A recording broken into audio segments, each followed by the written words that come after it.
வாங்க வாழைப்பூவும் சுத்தம் செய்யலாம். பாருங்கள், வாழைப்பூ சுத்தம் செய்கிறது ரொம்ப கஷ்டம். அதனால் காலை டைமில் சமைக்கும்போது இது சுத்தம் செய்ய முடியாது. அதனால் நைட்டு நேரத்துலேயே நான் சுத்தம் பண்ணி நாளைக்கு காலையில் பொரியல் பண்ணுறதுக்கு இப்போ சுத்தம் பண்ணிக்கிறேன். பாருங்கள், அது தொப்புள்னு சொல்லுவாங்க இப்போ பறிக்கிறது.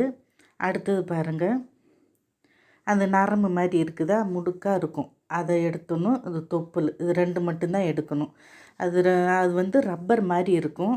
அந்த நரம்பு மாதிரி இருக்குது, அப்படியே ரப்பர் மாதிரி இருக்குது. 2மே ரப்பர் மாதிரி இருக்கும், வேகாது சீக்கிரம்.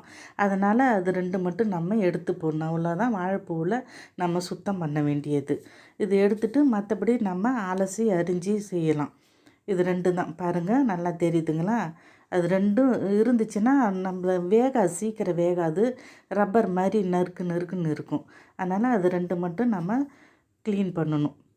இது 2ம் தான் எடுக்கணும், முக்கியமான வேலை. இது அதிகப்படியான வேலை, வாழைப்பூ சுத்தம் பண்ணுறது.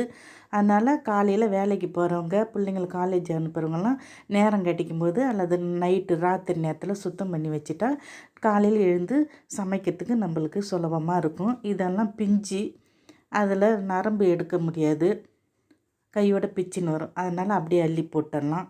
இந்த காணொளி உங்களுக்கு பிடிச்சிருந்தால் சப்ஸ்கிரைப் பண்ணுங்கள், லைக் பண்ணுங்கள், ஷேர் பண்ணுங்கள்.